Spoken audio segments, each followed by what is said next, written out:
Bismillahirrahmanirrahim. Assalamualaikum warahmatullahi wabarakatuh. Nama saya Rahmat Hidayat Bari dari kelompok 4 ingin memaparkan materi kami yang berjudul konsep penyaluran sarana dan prasarana. Bagian A, konsep penyaluran sarana dan prasarana pendidikan. Sarana pendidikan, khususnya buku, baik buku pelajaran maupun buku bacaan atau buku perpustakaan adalah salah satu sarana pendidikan yang sangat penting untuk mencerdaskan kehidupan bangsa.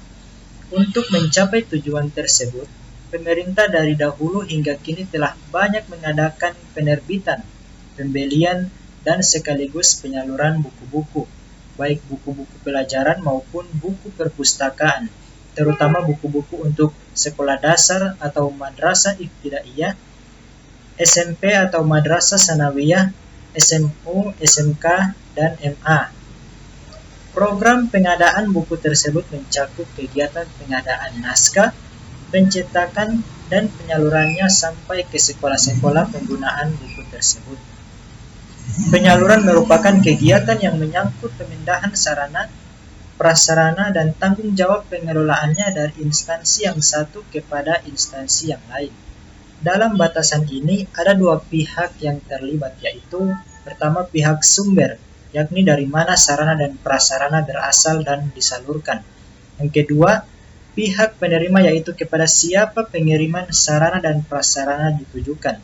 Di samping kedua pihak tersebut, kadang-kadang masih ada pihak ketiga, yaitu yang berperan sebagai penyalur atau ekspeditur yang juga berperan sebagai pihak penerima dan ada kalanya atas namanya sendiri. Kemudian bagian B, proses penyaluran sarana dan prasarana pendidikan. Penyaluran sarana dan prasarana pendidikan meliputi 3 kegiatan pokok, yaitu penyusunan alokasi, pengiriman, dan penyaluran. Jika dilihat dari perspektif manajemen, maka penyaluran terbagi atas 3 kegiatan, yaitu perencanaan penyaluran, pelaksanaan pengiriman, dan monitoring penyaluran. Penyusunan alokasi dan penyerahan merupakan tanggung jawab pihak sumber atau yang berkepentingan, sedangkan pengiriman merupakan tanggung jawab pihak penyalur atau pihak ketiga. Pekerjaan pelaksanaan penyaluran atau pengiriman mulai dilakukan apabila pihak ketiga telah dilibatkan, misalnya setelah pemasangan pengumuman tentang akan adanya pelelangan atau setelah penunjukan. Pada tahap ini yang menjadi tanggung jawab pihak pertama adalah menemukan pelaksanaan penyaluran atau ekspeditur yang dapat bekerja dengan baik. Sedangkan pengawasan penyaluran dilaksanakan sejak awal perencanaan penyaluran mulai dari penyusunan alokasi sampai serah terima sarana, yaitu penyusunan alokasi itu sendiri, alamat penerima, jumlah sarana yang akan dikirim, jadwal pengiriman, pengemasan, pemuatan, pengangkutan, pembongkaran, penerimaan, dan pelaporan. Untuk dapat melaksanakan pekerjaan itu dengan baik, para petugas harus memiliki pengetahuan yang cukup tentang penyaluran, baik konsep, teori, maupun praktiknya. Kemudian bagian C, jalur pengiriman sarana dan prasarana pendidikan. Di lingkungan Kementerian Pendidikan dan Kebudayaan terdapat banyak proyek pengadaan sarana dan prasarana dan sekaligus penyalurannya seperti proyek pembinaan moral Pancasila atau PPMP, proyek buku terpadu PBT, proyek pembinaan pendidikan dasar PPD, dan lain sebagainya.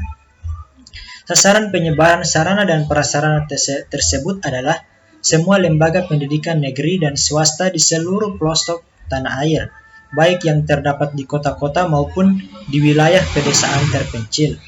Pada dasarnya, ada 2 jalur pengiriman, yaitu pengiriman langsung dan pengiriman tidak langsung. Pengiriman langsung berarti sarana dari proyek langsung dikirim ke pemakai, misalnya dari proyek langsung dikirim ke sekolah dasar, ke sekolah menengah pertama atau SMP, dan sekolah menengah atas SMA di seluruh pelosok tanah air. Pengiriman tidak langsung adalah pengiriman sarana di mana sarana tersebut belum sampai ke sekolah atau pemakai mampir terlebih dahulu di beberapa terminal. misalnya mampir di kantor wilayah atau dinas pendidikan provinsi atau tempat lainnya. Terdapat bermacam-macam cara yang diterapkan oleh proyek dalam rangka penyaluran sarana. Suatu proyek dapat menerapkan beberapa pola penyaluran, misalnya PPMP dan PBT, ketika menyalurkan buku pelajaran untuk SMP atau SMA.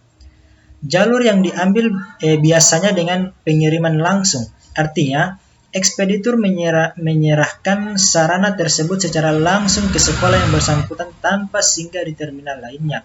Namun, untuk pengiriman sarana ke sekolah dasar, maka PPMP dan PBT dan PPPD menyalurkannya melalui beberapa terminal seperti terlihat dalam tabel. Penerapan sistem penyaluran untuk setiap daerah mungkin juga berbeda-beda, terutama untuk sekolah-sekolah yang ada di Pulau Jawa dengan sekolah-sekolah yang ada di luar Pulau Jawa. Buku-buku dari proyek pembinaan pendidikan dasar untuk wilayah di Pulau Jawa mungkin disalurkan melalui Kemendikbud, kecamatan atau Kasu Pendidikan Dasar atau UPTD, dan baru ke pemakai. Sementara untuk di daerah luar Pulau Jawa, buku-buku tersebut mungkin dikirim melalui Kemdikbud kabupaten atau kota atau dinas pendidikan kabupaten atau kota terlebih dahulu, kemudian ke kecamatan, setelah itu baru ke sekolah. Baiklah, itulah materi yang dapat saya sampaikan.